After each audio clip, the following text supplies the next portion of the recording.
Congress party second list పై ఢిల్లీలో Congress war room లో CWC భేటీ అయింది. టీపీసీసీ అధ్యక్షుడు రేవంత్ రెడ్డి, సీఎల్పీ బట్టి విక్రమార్క, ఎంపీ ఉత్తమ్ కుమార్ రెడ్డి, ప్రచార కమిటీ చైర్మన్ మధు యాష్కి గౌడ్, మహేష్ కుమార్ గౌడ్ భేటీలో పాల్గొన్నట్లు తెలుస్తోంది. ఇక మరి కాసేపట్లో ఏఐసీసీ కార్యాలయంలో ఎన్నికల కమిటీ భేటీ కానుంది. ఇక ఫస్ట్ లిస్ట్ లో 55 మంది అభ్యర్థులను కాంగ్రెస్ ప్రకటించగా మిగతా 64 సెగ్మెంట్లపై ఎలక్షన్ కమిటీ చర్చించనుంది. అన్ని సెగ్మెంట్లలో అభ్యర్థుల కొలిక్కి వస్తే ఒకేసారి లిస్టును ప్రకటించనున్నారు. అటు వామపక్షాలతో సీట్ల సర్దుబాటు ప్రక్రియ దాదాపు పూర్తయిందని తెలుస్తుంది. కొత్తగూడెం, చెన్నూరు సీట్లకు వామపక్షాలు అంగీకరించాయని సిపిఐ నారాయణ స్పష్టం చేశారు.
బ్రేకింగ్ న్యూస్ చూస్తున్నాం. కాంగ్రెస్ పార్టీ సెకండ్ లిస్ట్ పై ఢిల్లీలో కాంగ్రెస్ వార్ రూమ్ లో సిడబ్ల్యూసీ భేటీ అయింది. టీపీసీసీ అధ్యక్షుడు రేవంత్ రెడ్డి, సీఎల్పీ బట్టి విక్రమార్క, ఎంపీ ఉత్తమ్ కుమార్ రెడ్డి, ప్రచార కమిటీ చైర్మన్ మధు యాష్కి గౌడ్, మహేష్ కుమార్ గౌడ్ భేటీలో పాల్గొన్నట్లు తెలుస్తుంది.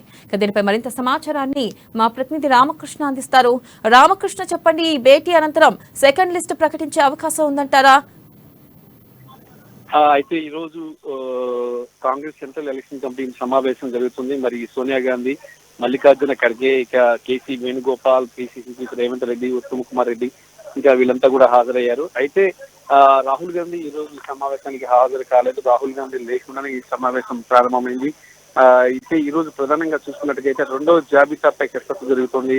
దాదాపుగా 30 మంది అభ్యర్థులతో రెండవ జాబితాను విడుదల చేసే అవకాశాలు అయితే స్పష్టంగా కనిపిస్తున్నాయి. 30 నుంచి 35 మంది దాకా రెండవ జాబితాలో ఉంటారని చెప్పి తెలుస్తుంది. ఎందుకంటే ఇప్పటికే మొదటి విడత జాబితా విడుదల చేసిన తర్వాత కొంత అసమ్మతి తెగ వచ్చిన నేపథ్యంలో రెండవ జాబితా విషయంలో కొంత జాగ్రత్తలు ఎక్కువ తీసుకుంటున్నారు. అభ్యర్థుల జాబితా తయారు చేసే విషయంలో చాలా ఎక్కువ కేర్ తీసుకుని మరి చేస్తున్నారు. దాంతో పాటు సిపిఎం, సిపిఐ కేటాయించిన 4 స్థానాలకు కూడా ఈసారి ఇదే జాబితాలో ఉండే అవకాశాలు అయితే కనిపిస్తున్నాయి.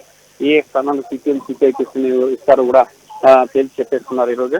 మరి ఈ రోజు ప్రస్తుతానికి సెంట్రల్ ఎలక్షన్ కమిటీ సమావేశం జరుగుతుంది. సమావేశం తర్వాత సాయంత్రానికి గాని రాత్రికి గాని రెండో జాబితాను కాంగ్రెస్ పార్టీ రిలీజ్ చేయబోతుంది. దాదాపుగా 30 మంది సభ్యులు ఇందులో ఉంటారని చెప్పేసి కూడా సమాచారం అందుతుంది. దాంతో పాటు ఇక ఎవరైతే ఎక్కడైతే కాంట్రవర్సీ సీట్లు ఉన్నాయో ఆ సీట్స్ అన్ని కూడా, లేదంటే పారాషూట్స్ కోసం ఉంచిన సీట్స్ ఉన్నాయో ఆ సీట్స్ అన్ని కూడా 3 లేదా 4 జాబితాలు వచ్చే అవకాశం ఉంది. అలాగే కోమటిరెడ్డి రాజగోపాల్ రెడ్డి బీజేపీకి రిజైన్ చేసి కాంగ్రెస్ లో జాయిన్ అయ్యేందుకు సిద్ధమయ్యారు. ఆయనకు కూడా ఇటు మునుగోడు ఇవ్వడానికి రెడీగా ఉన్నారు. ఆ సీట్లు కూడా నెక్స్ట్ జాబితాలో పెట్టే అవకాశం ఉంది. ఇప్పటికే కాంగ్రెస్ అధిష్టానం నుంచి సంకేతాలు వెళ్ళాయి. కోమటిరెడ్డి రాజగోపాల్ రెడ్డికి మునుగోడు ఇవ్వడానికి సిద్ధమయ్యారు. దాంతో పాటు ఇంకా కొన్ని సీట్ల విషయంలో కొంత ఇబ్బందికరమైన పరిస్థితులు ఉన్నాయి. వాటన్నిటి కూడా 3-4 జాబితాలకి తరలించారు. ఈ రోజు అయితే మాత్రం దాదాపు 64 సీట్ల మీద చర్చ జరిగినప్పటికీ కూడా కేవలం 30 సీట్లనే సెంట్రల్ ఎలక్షన్ కమిటీ ఓకే చేసి రిలీజ్ చేసే అవకాశం అయితే కనిపిస్తుంది. అలాగే ఈ 35 మంది మీరు ఏదైతే అన్నారో 30 నుంచి 35 మంది అభ్యర్థులను ప్రకటించే అవకాశం ఉందంటున్నారు. అయితే ఏ సెగ్మెంట్లలో వాటిని అభ్యర్థులను ప్రకటించే అవకాశం ఉందంటారు? ఏ నియోజకవర్గాల్లో? అలాగే ఎవరెవరికి ఈ సెకండ్ లిస్ట్ లో చోటు దక్కే అవకాశం ఉందంటారు రామకృష్ణ?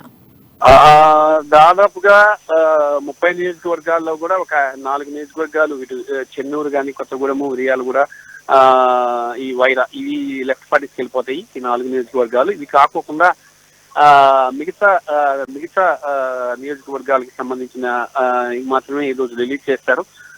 దాదాపుగా ఇప్పుడు ఈ కాంట్రవర్సీ నియోజకవర్గాలు కొన్ని ఉన్నాయి. అవి మాత్రం ఈసారి రిలీజ్ చేసే అవకాశం అయితే కనిపించట్లేదు. ఈసారి ఈ రిలీజ్ చేసే వాటిల్లో దాదాపుగా కూడా సింగిల్ నేమ్ తోని, అంటే దాదాపుగా 2-3 నేమ్స్ ఉన్నాయి. వాటిని స్క్రూటినీ చేసి స్క్రీనింగ్ కమిటీ సింగిల్ నేమ్ తో ఇక్కడికి పంపించడం జరిగింది.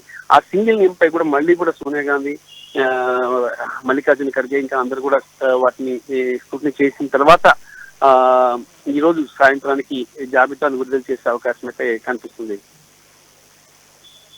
కోమటిరెడ్డి రాజగోపాల్ రెడ్డి తిరిగి కాంగ్రెస్ గూటికి చేరిన నేపథ్యంలో ఆయనకి టికెట్ కన్ఫర్మ్ అయ్యే అవకాశం ఉందంటారా? కోమటిరెడ్డి రాజగోపాల్ రెడ్డికి మునుగోడుని రిజర్వ్ చేసి పెట్టారు.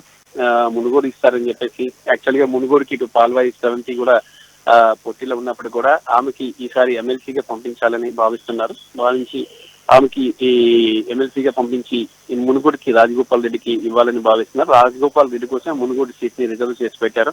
ఆయన గత కొద్ది రోజుల నుంచి కూడా పార్టీలకు వస్తాను అని చెప్తున్న నేపథ్యంలో ఈ రోజు ఆయన బీజేపీకి రాజీనామా చేయడంతో మునుగోడు సీటు రాజగోపాల్ రెడ్డికి ఖాయమైందని మనం చెప్పొచ్చు. కొత్తగూడెం, చెన్నూరు వామపక్షాలు సీట్లను అంగీకరించాయని ఇక్కడ సిపిఐ నారాయణ స్పష్టం చేశారు. అయితే ఈ నేపథ్యంలో అక్కడ ఆ 2 సీట్లలో ఎవరిని నిల్చోబెట్టే అవకాశం ఉందంటారు?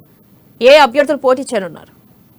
కొత్తగూడెం, చెన్నూరుకి సంబంధించి మాత్రం లెఫ్ట్ పార్టీస్ కి సంబంధించిన సిపిఐ పార్టీకి సంబంధించిన వాళ్ళని నిలబెట్టే అవకాశం అయితే ఉంది.